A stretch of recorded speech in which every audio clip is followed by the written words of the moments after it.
Hello everyone, कैसे हैं आप सभी। तो आज के इस वीडियो में हम डिस्कस करने वाले हैं सीटेट 2021 के सीडीपी के क्वेश्चंस। और ये हम पेपर 2 डिस्कस करने वाले हैं और जो 23 दिसंबर को हुआ था उस पेपर का। तो शुरू करते हैं। हमारा सबसे पहला सवाल है, to successfully include students with dyslexia which of the following should be avoided. इसमें ये पूछ रहे हैं कि डिसलेक्सिक बच्चे जो होते हैं, वो बच्चे जिन्हें रीडिंग में दिक्कत आती है, उन्हें हम डिसलेक्सिक बच्चे कहते हैं। तो उनको हमें सक्सेसफुली अपने क्लासरूम में इंक्लूड करने के लिए इसमें से क्या चीज़ अवॉइड करनी पड़ेगी। इसका आंसर है हमारा, हमें स्टैंडर्डाइज असेसमेंट अवॉइड करने पड़ेंगे। स्टैंडर्डाइज असेसमेंट का मतलब होता है कि एक तरह का असेसमेंट, मतलब कि अगर हम किसी की कोई जैसे नॉर्मल बच्चा है, हम उसे भी रीडिंग करने को कह रहे हैं कि रीडिंग करके दिखाओ, और उसे भी उसी चीज़ पे हम असेस कर रहे हैं। और जो डिसलेक्सिक बच्चा है, हम उसे भी कह रहे हैं कि तुम भी रीडिंग करके दिखाओ। तो ऑब्वियस सी बात है, नॉर्मल बच्चा सही रीडिंग कर पाएगा, डिसलेक्सिक बच्चे को प्रॉब्लम होती है रीडिंग करने में, तो वो खराब रीडिंग करेगा। तो इस वजह से स्टैंडर्डाइज असेसमेंट तो हम दोनों के लिए सेम असेसमेंट तो रख नहीं सकते हैं, एक असेसमेंट। इसलिए हमें ये चीज़ जो है वो अवॉइड करनी चाहिए। अगला सवाल है, inclusive education emphasise upon.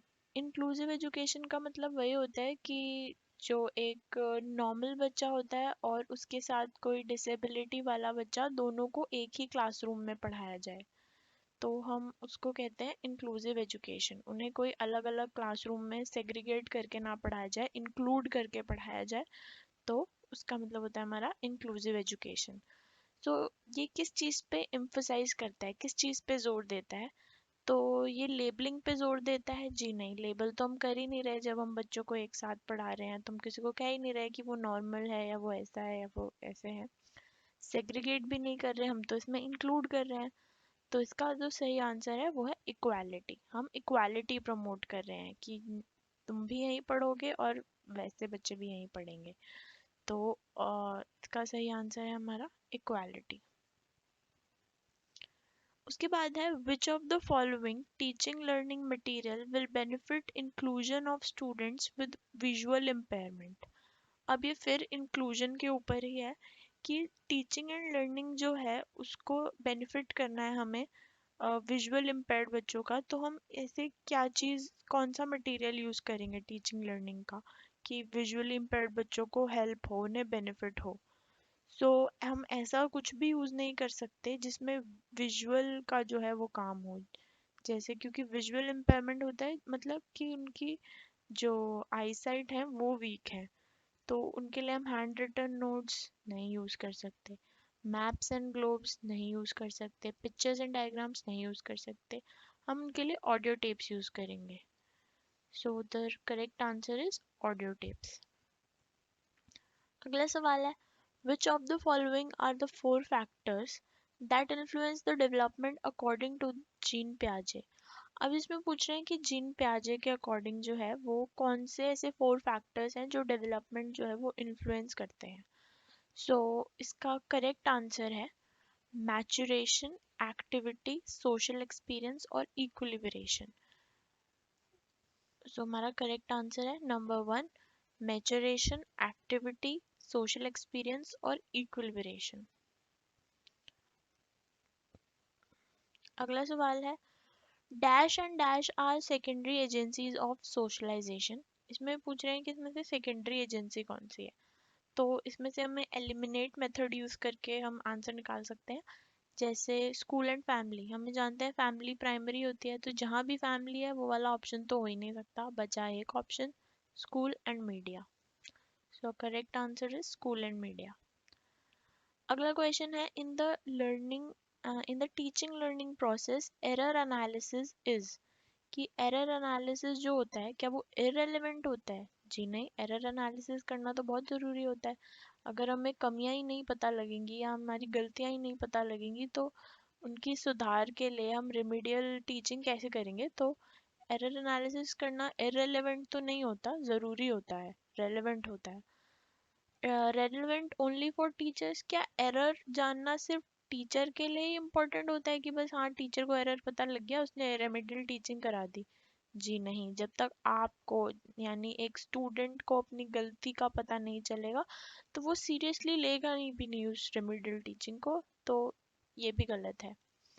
Relevant for students as well as teachers, yes ये दिस इज करेक्ट कि ये स्टूडेंट्स के लिए भी रेलेवेंट है और टीचर्स के लिए भी relevant. So our correct answer is relevant for students as well as teachers. अगला सवाल है, the basic assumption of child centred pedagogy is that.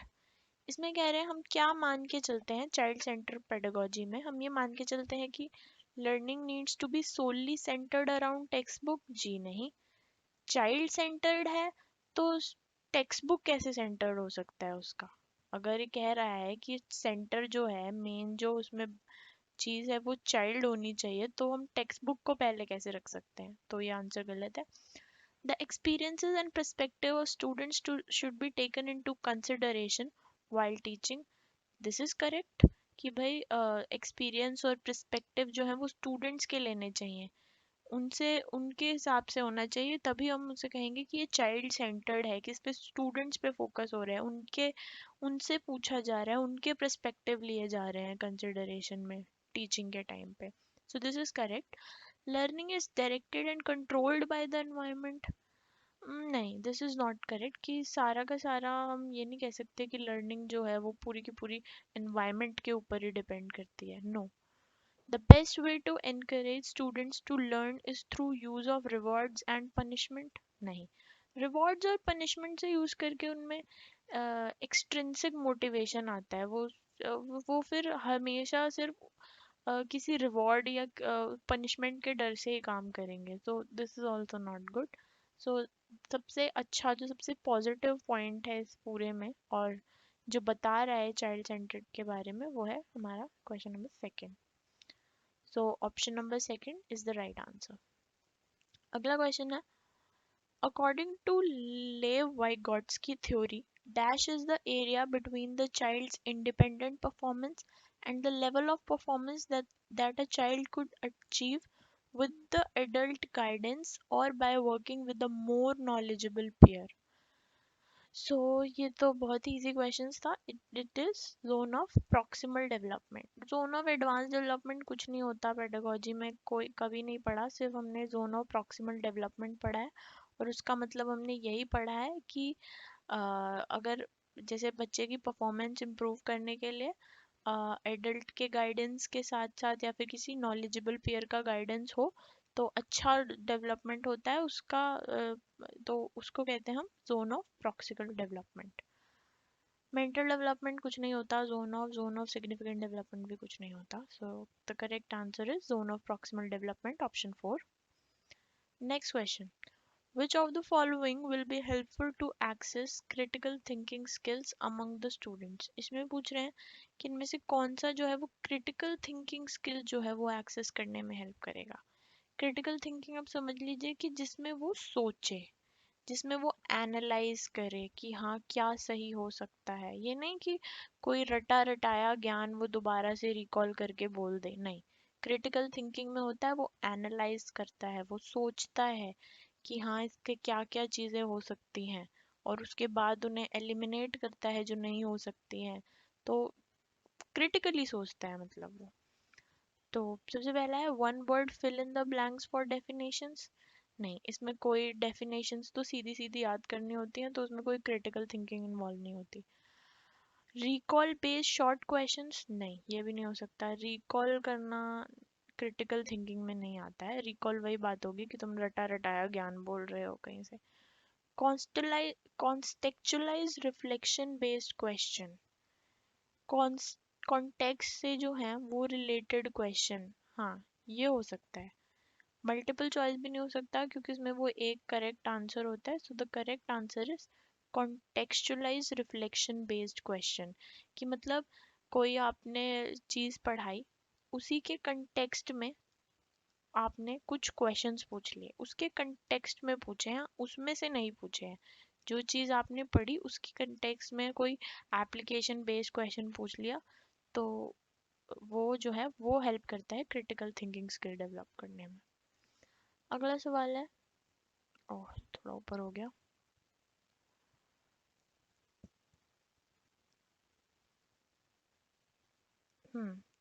So next question है हमारा, इसमें असर्शन दिया है और रीजन दिया है कि एक जैसे एक स्टेटमेंट होती है और एक उसका रीजन होता है, और पूछते हैं क्या वो रीजन जो है वो उसकी करेक्ट एक्सप्लेनेशन दे पा रहा है जो ये स्टेटमेंट है उसकी।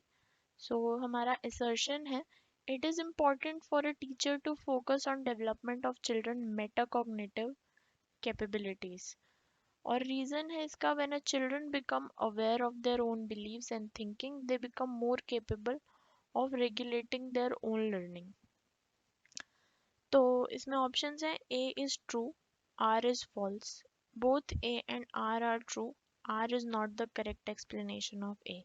both A and R are false, both A and R are true, A R is the correct explanation of A।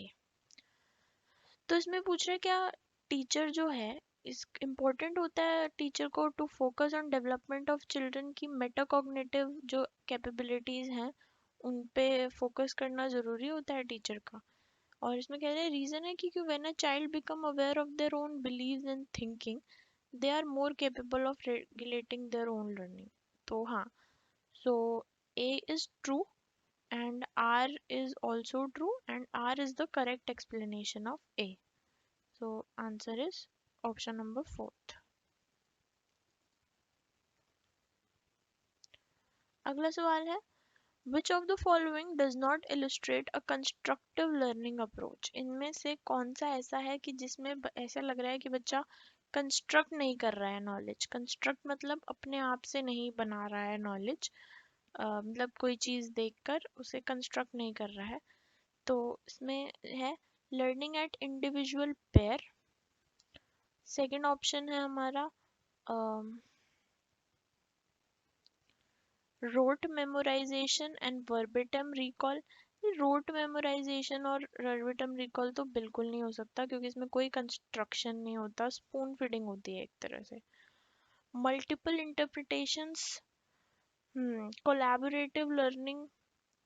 तो इन तीनों में कोलैबोरेटिंग लर्निंग और मल्टीपल इंटर तीनों में जो है वो कंस्ट्रक्ट हो रही है नॉलेज, लेकिन रोट मेमोराइजेशन में नहीं हो रही है। So R correct answer is option number 2।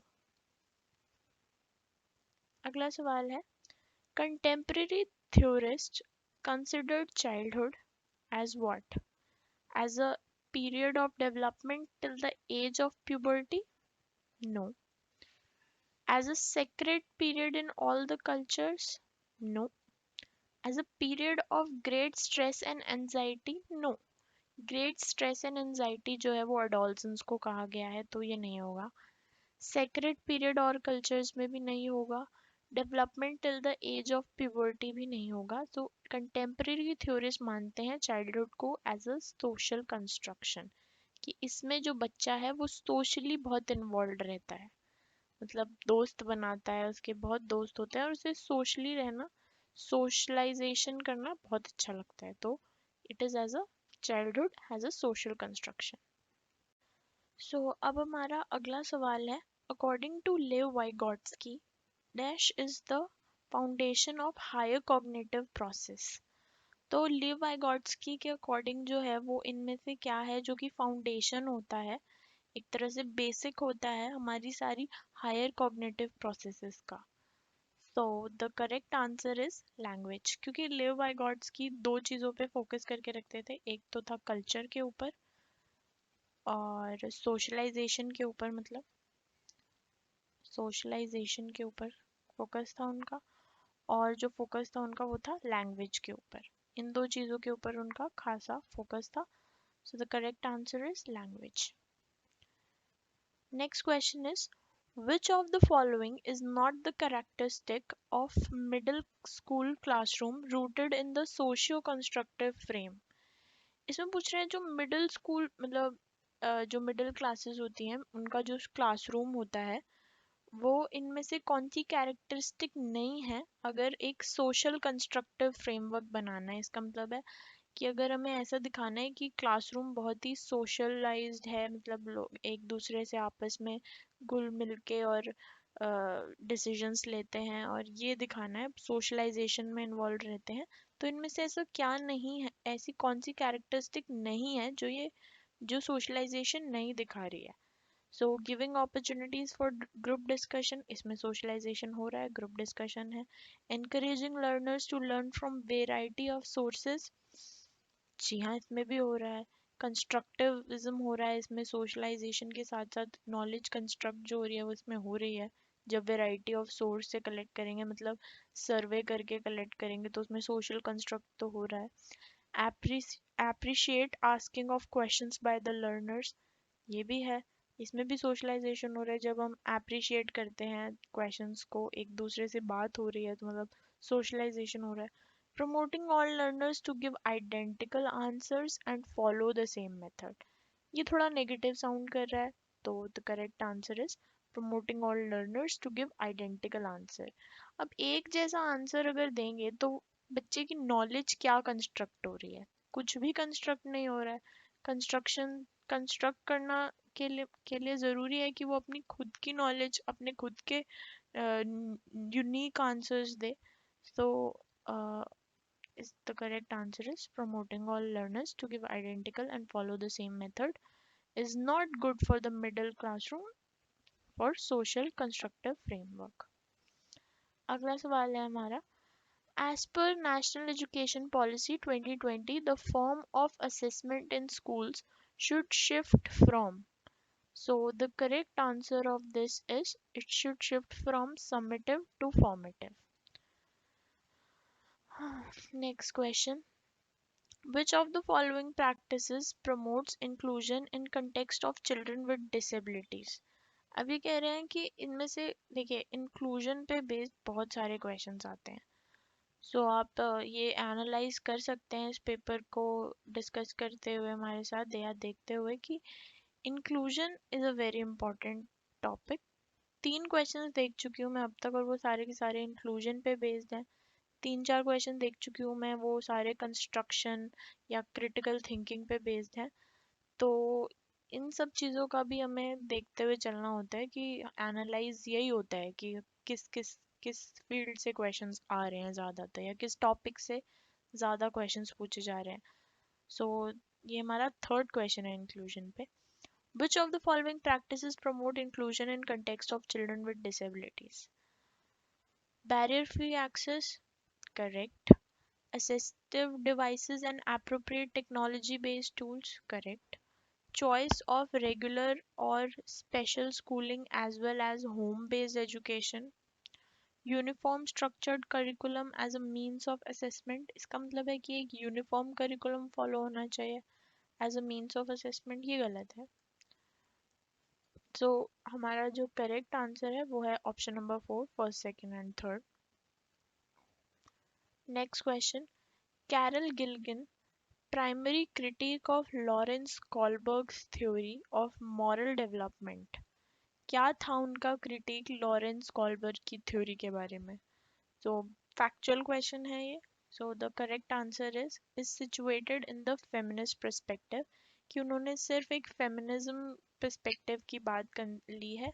तो ये उनका क्रिटिक था लॉरेंस कॉलबर्ग की थ्योरी के ऊपर, जो मॉरल डेवलपमेंट की उन्होंने थ्योरी दी थी।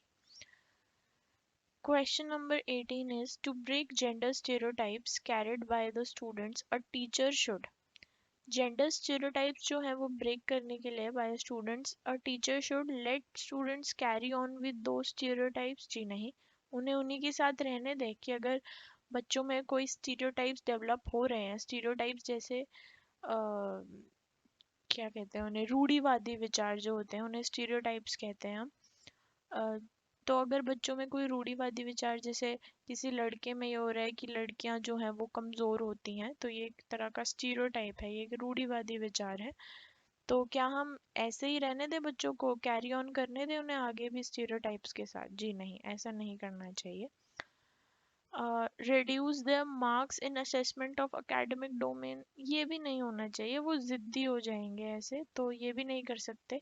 कि आप हर चीज़ का जो इलाज है वो पनिशमेंट नहीं होता, क्योंकि बच्चे जो होते हैं वो कहते हैं ना कि एक प्लेन स्लेट की तरह होते हैं। तो जो उन्हें सिखाया जाएगा वो ऐसे सीख जाएंगे। तो हर चीज़ का इलाज पनिशमेंट से नहीं है, आप उन्हें सिखा भी सकते हैं। सो the correct answer is share various examples that challenge those stereotypes. तो आप उन्हें ऐसे एग्जाम्पल्स दीजिए क्लासरूम में कि जो उन स्टीरियोटाइप्स को जो है वो चैलेंज करें। जो उनको ऐसे एग्जाम्पल्स प्रेजेंट कीजिए, जैसे जेंडर स्टीरियोटाइप ब्रेक करने की बात हो रही है, तो जेंडर स्टीरियोटाइप का मतलब होता है कि अगर जैसे लड़कियों को कमज़ोर माना जाए तो ऐसे एग्जाम्पल दीजिए कि देखो लड़कियों ने भी ये आर्मी में ज्वाइन करनी शुरू कर दी है, या अ, उन्होंने कोई माउंटेन्स की चढ़ाई करी है, या कल्पना चावला का एग्जाम्पल दीजिए जो स्पेस में पहुंच गई थी। तो ऐसे ऐसे जो एग्जाम्पल्स हैं वो दीजिए जो स्टीरियोटाइप्स उनके ब्रेक कर पाए, लाइव एग्जाम्पल्स दीजिए उन्हें। So correct answer is number fourth. Progressive education ignores individual differences. Hmm. Uses standardized assessment. नहीं. Ability based fixed grouping. नहीं. Respect diversity. ये सही है कि diversity भी जो है वो respect करती है। Progressive education जो होती है it respects diversity. हर एक बच्चा अलग है। इग्नोर नहीं करना चाहिए हमें इंडिविजुअल डिफरेंसेस को। याद रखें इंडिविजुअल डिफरेंसेस को बहुत ज़रूरी है, क्योंकि हर बच्चे में हर बच्चा अलग है, हर बच्चे के सीखने का तरीका अलग है। तो हमें उनकी जो डाइवर्सिटी है वो रिस्पेक्ट करनी चाहिए और उसको उसी तरह से पढ़ाना चाहिए। तभी एक प्रोग्रेसिव एजुकेशन जो है वो हो पाएगी। अगला सवाल है traits such as divergent thinking, originality in ideas, and potential for novel production are associated with. So the correct answer is जहाँ पे भी ये novel आ जाए। नॉवल का मतलब बिल्कुल न्यू आइडिया, बिल्कुल जो ओरिजिनल होता है, तो वो किस में होता है? That is creativity. This was easy.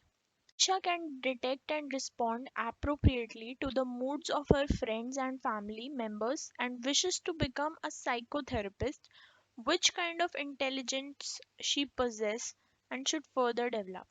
तो इसमें कह रहे हैं निशा एक लड़की है जो उसकी फैमिली के और फ्रेंड्स के जो मूड्स हैं उनको बहुत अच्छे से एनालाइज करके और बहुत अच्छे से उनके मूड्स को पहचान लेती है कि कौन अभी जो है वो गुस्से में है या कौन अभी खुश है। तो ये चीज़ें वो चेहरा बहुत अच्छा पढ़ लेती है वो लोगों का, या मूड्स बहुत अच्छे पढ़ लेती है वो। सो उसको उसका मन है कि वो साइकोथेरेपिस्ट बने बड़ी होकर। So which kind of intelligence does she possess and should further develop. तो किस तरह की इंटेलिजेंस उसके में है और उसे और फर्दर उसे डेवलप करने की कोशिश करनी चाहिए। स्पेशल इंटेलिजेंस जी नहीं। स्पेशल इंटेलिजेंस आर्किटेक्चर्स वगैरह में होती है, जिनको कंस्ट्रक्शन जिन्हें कोई स्पेस रिलेटेड काम करना पड़ता है, जो जो मतलब इमेजिन कर पाए कि अच्छा इस चीज़ में इतनी स्पेस लगेगी, इस चीज़ में, तो वो स्पेशल इंटेलिजेंस होती है। फ्लूइड इंटेलिजेंस भी नहीं होगा, नेचुरलिस्टिक इंटेलिजेंस भी नहीं होगा। ये नेचर से रिलेटेड जो इंटेलिजेंस होती है, जैसे प्लांट्स के बारे में नॉलेज और ये सब जो होते हैं, या प्लांट्स के बारे में जो लोग कंसर्न रहते हैं, उनमें नेचुरलिस्टिक इंटेलिजेंस होती है। इसका करेक्ट आंसर होगा इंटरपर्सनल इंटेलिजेंस। औरों के बारे में जो है पता होना, औरों के मूड्स के बारे में पता होने को जो है हम इंटरपर्सनल इंटेलिजेंस कहते हैं। और किसी को अपने सेल्फ के बारे में अगर पता हो, मतलब उसके अंदर क्या है, उसको अपने बारे में अच्छी नॉलेज हो, तो उसे हम इंट्रापर्सनल कहते हैं। इंट्रा, TRA, इसमें TER है, इसमें TRA हो जाएगा, जिसे सेल्फ की नॉलेज हो। So moving on. अगला सवाल है हमारा, अकॉर्डिंग टू जीन पियाजे at which stage child develops hypothetical deductive reasoning and scientific thinking begins to emerge. So the correct answer is formal operational. ये हाइपोथेटिकल जो डिडक्टिव रीजनिंग होती है वो हमारी जब वो फॉर्मल ऑपरेशनल स्टेज में आ जाता है, दैट इज 12+ ईयर्स वाली जो एज होती है उसकी लास्ट स्टेज ऑफ पियाजे। तो उसमें उसको फॉर्मल ऑपरेशनल थिंकिंग में वो हाइपोथेटिकल डिडक्टिव रीजनिंग जो है वो डेवलप कर लेता है, और साइंटिफिक थिंकिंग भी उसमें जो है वो शुरू हो जाती है।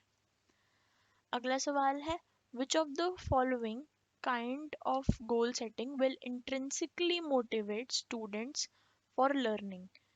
सो इसका ये आंसर है इंट्रिंसिक है, मतलब अपने आप से ही उसे मोटिवेशन आना चाहिए. So it should be self directed. कोई नहीं बताएगा, उसके फ्रेंड्स पीयर नहीं बताएगा, उसका पेरेंट्स नहीं बताएंगे, उसके टीचर्स नहीं बताएंगे, वो खुद से मोटिवेट होना चाहिए. It should be intrinsically motivated. Our next question is development proceeds in a direction of longitudinal axis. This principle of development is called, ये भी factual है, this is called cephalocaudal. So the correct answer is cephalocaudal. Longitudinal का मतलब क्या होता है? Longitudinal का मतलब होता है एक तरह से east to west कोई चीज जा रही हो, जैसे ऐसे ऐसे हम कह लें west to east. तो जब ऐसे कोई चीज जाती है, जैसे अंदर से बाहर की तरफ कोई चीज आती है, तो हम उसे लॉन्गिट्यूडनल कहते हैं. और लैटिट्यूडनल होता है ऊपर से नीचे की तरफ कोई चीज आती है, तो लाइक हेड टू टो, उसको हम लैटिट्यूडनल कहते हैं. सो लैटिट्यूडनल आता तो हमारा प्रॉक्सिमल डिस्टल होता, लेकिन अंदर से बाहर की तरफ जाने वाले को लॉन्गिट्यूडनल कहते हैं. हमारा होगा सेफेलोकॉर्डल इसका correct answer. Next question. Students are eager and motivated to learn when teachers put them under stress and pressure? No. Engage the learners and make them an integral part of teaching learning process? Correct. Offer rewards for success and punishment for failures? No. Have complete control over the learning process? No. So the correct answer is engage करते हैं जब learners को and make them an integral part of teaching and learning process. अगला सवाल फिर assertion और reasoning का है. एक स्टेटमेंट होती है, उसकी रीजनिंग होती है और बताना होता है क्या ट्रू है क्या फॉल्स है. A teacher should not give space to discuss children's explanation of various phenomena.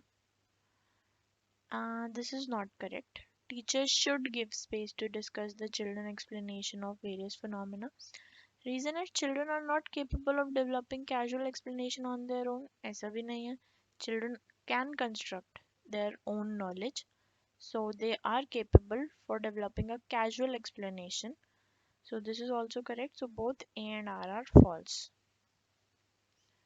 अगला सवाल है which of the following hinders problem solving skills among the students?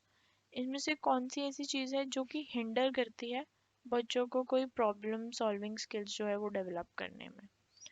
Establishing cause and effect relationship? नहीं, ये तो promote करती है. Use of analogies, this is also promotes. Means and analysis, ये भी प्रमोट करती है. फंक्शनल फिक्स्डनेस, फंक्शनल फिक्सनेस जो होती है, it hinders the problem solving abilities among the students. So correct answer is option third. Next is children coming from marginalized families are often neglected in the classroom even when they perform well. Which of the following set of reasons are responsible for such behavior in a classroom? Teachers are often prejudiced towards children belonging to marginalized group. ऐसा नहीं है. Children कभी teachers जो हैं वो कभी भी जो बच्चे होते हैं उनकी तरफ वो प्रेजुडाइज नहीं रखते कि वो मार्जिनलाइज ग्रुप से हैं या कुछ ऐसे. There is a lack of sensitisation among the peers towards the diversity and social context of children. This can be possible. Third is children from marginalized groups are denied education under the Right to Education Act. No, not at all. Right to education act तो बल्कि promote करता है कि children from marginalised group जो हैं वो आगे आए हैं एजुकेशन में, क्योंकि राइट टू एजुकेशन जो है वो सबका अधिकार है. वो किसी भी बेसिस पे जो है डिनाई नहीं करता बच्चे की एजुकेशन राइट्स के लिए. सो वैसे तो टीचर्स नहीं करती प्रीजुडाइज अगेंस्ट किसी भी मार्जिनलाइज्ड ग्रुप, लेकिन कुछ क्लासरूम्स में हो भी सकता है. सो इसमें ऑप्शंस में दिया हुआ है दो सेलेक्ट करने हैं, तो जो सबसे ज़्यादा वो है फर्स्ट एंड सेकंड. थर्ड तो बिल्कुल भी नहीं हो सकता. अगला सवाल है while facilitating the learning of a new concept a teacher should Ignore the social cultural context of children? No. Present information in disconnected chunks? No. Disconnected chunks में अगर करेंगे तो उन्हें समझ ही नहीं आएगा. अगर वो सोशल कल्चरल कंटेक्स्ट का इग्नोर ही कर देंगी तो फिर कैसे वो बच्चों के एक्सपीरियंस को इन्वॉल्व कर पाएंगी टीचिंग में. Relate new information with prior understanding of the students. This is correct. So the correct answer is relate new information with the prior understanding of the students. Our last question of today is which of the following emotion is likely to be experienced by a student when an activity is valued by him but he is given a very low control to execute that. So इसमें anxiety और Shem तो बिल्कुल नहीं हो सकता. इसमें ये दोनों जो हैं ऑप्शंस, इन दोनों में से हो सकता है. ये दोनों ही करेक्ट लगते हैं कि बॉर्डोम हो सकता है. अगर बच्चे से कुछ करवाया ही नहीं जाएगा, अगर उसका कोई कंट्रोल ही नहीं होगा किसी एक्टिविटी में, तो उसे वो बोरियत भी आ सकती है. पढ़ाई से वो बोर हो सकता है कि बस टीचर ही करे जा रही है, वो कुछ नहीं कर रहा है.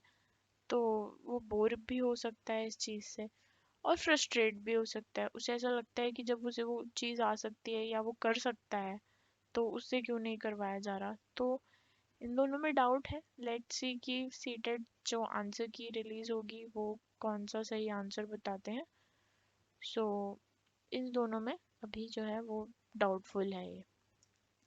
सो ये था हमारा आज का वीडियो. अगर आपको ये वीडियो पसंद आया हो so please and like and subscribe to my channel. Thank you so much. मिलते हैं आपको अगले वीडियो में.